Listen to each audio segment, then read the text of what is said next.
how did he get a son? And we believe that God is one. And you believe in 2, maybe 3 gods. No, we don't. And you see, Jesus is not the Son of God in the way I am the son of my Father. You must understand, if you are spiritual, that God is above our understanding and comprehension. God is greater than we are. Because the Bible says God is so great that we exist within His existence. You see, God is much greater than we even can think.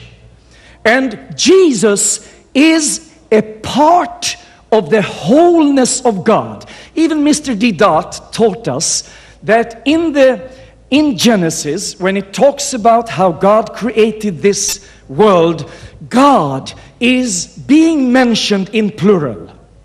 And that is fully right in the Bible when God talks about that, let us make man into our image. He talks about Himself in plural. You see, God is not just a single individual that is limited to His throne. And I told this last night, and I must repeat it. If you pray unto God from a mosque in Mecca, or from a smaller house outside Stockholm, if you are a lady from Africa, and you remember how you prayed when you were afraid of something that threatened you, and you were about to run away and escape maybe to Scandinavia, you said, God, help me.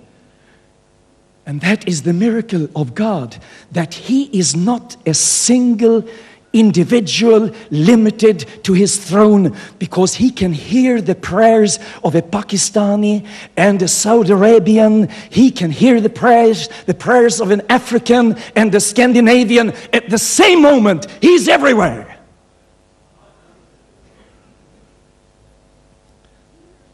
You see, years back, all of us thought that reality was simple to understand. But science have cleared that reality is above our understanding on nearly every thinkable level. Talk about an atom. Many said an atom is the smallest part in creation. But microbiology has now discovered within one atom that people through hundreds of years thought that is the real singleness in universe, one atom. It can't even be divided. But then they discovered it can be divided. But now science in microbiology, in atom physics, they have recognized that within one little atom there are millions of particles, like a universe just as big, and that it could be paralleled to whole universe with all the stars that are right there in that little atom of invisibility. You see, God's creation is so great. Don't limit God. Don't limit God and think God is what I can understand and nothing about that. You understand? I hope you do.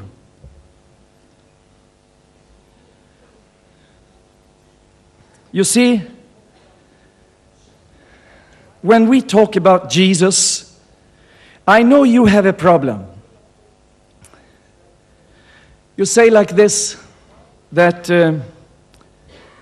God is so great that it is impossible that God, we have a whole booklet here written by Ahmed Deedat, and he makes a lot of jokes, and he scorns and he mocks and he blasphemes our faith.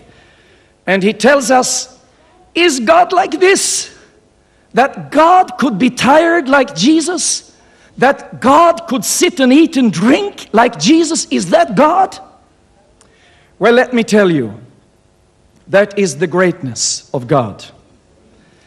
When God saw people who were refugees, God thought of people similar to the Palestinians, without homes, without shelter, for the heat and for the cold. God wanted to fully understand humanity, and therefore God in His love decided to come down on our level in the deepest love and understanding.